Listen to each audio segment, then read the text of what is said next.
Comment, comment se fait-il que Shiva ne m'ait pas envoyé une aide ménagère?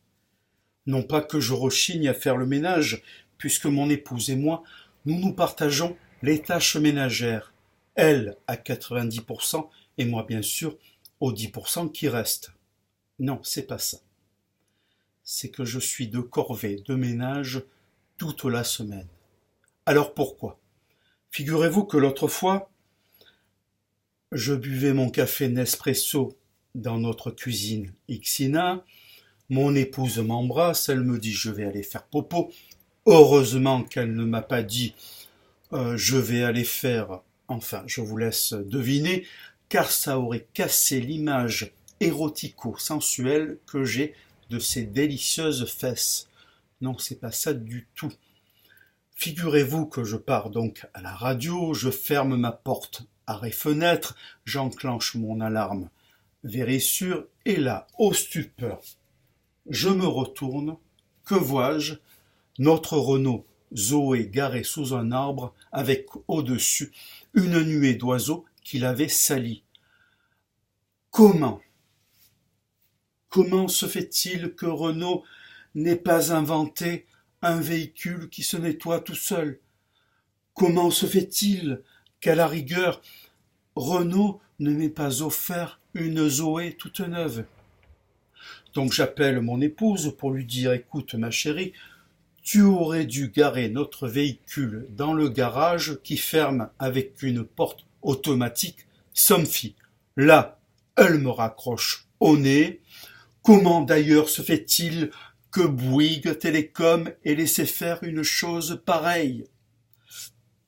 Donc, je reprends mon iPhone, j'appelle la Ligue de protection des oiseaux, ils me disent « Ne vous inquiétez pas, on va vous envoyer des chasseurs qui vont vous dégommer tout ça. » Alors moi, je comprends plus rien, j'appelle mon ami Alain Bougrain-Dubourg qui me dit en rigolant « Écoute, je vais t'envoyer des écologistes, ils vont mettre de la glu, non pas sur les branches, mais sur le bec des oiseaux, au moins tu pourras dormir tranquillement. » Alors là, je file à la radio, j'arrive dans les locaux, je m'assis dans mon studio, et là, je commence à raconter à mes camarades mes mésaventures. Et là, je vois qu'ils se mettent à rire. Et puis tout d'un coup, j'aperçois la lumière qui indique qu'on est en direct. Alors là, bien évidemment, je ne m'énerve pas, mais je m'étonne quand même qu'RTL, la première radio de France, ait pu laisser faire une chose pareille.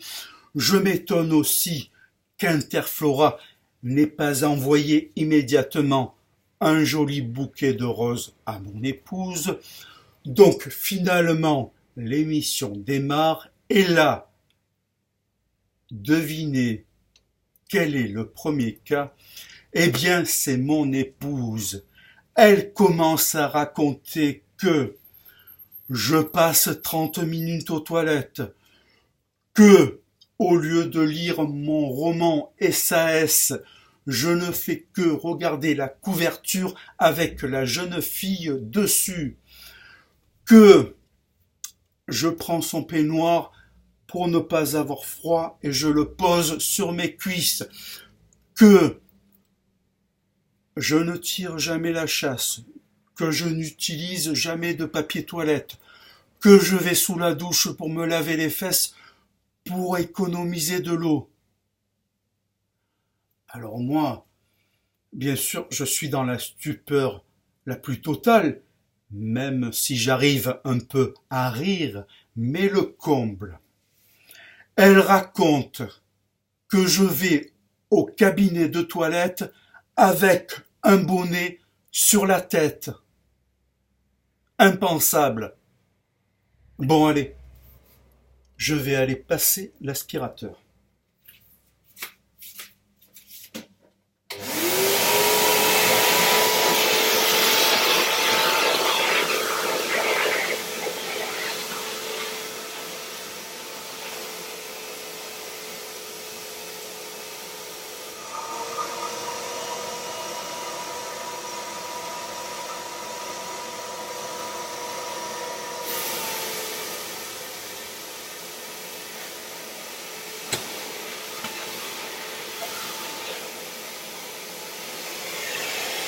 Comment, comment se,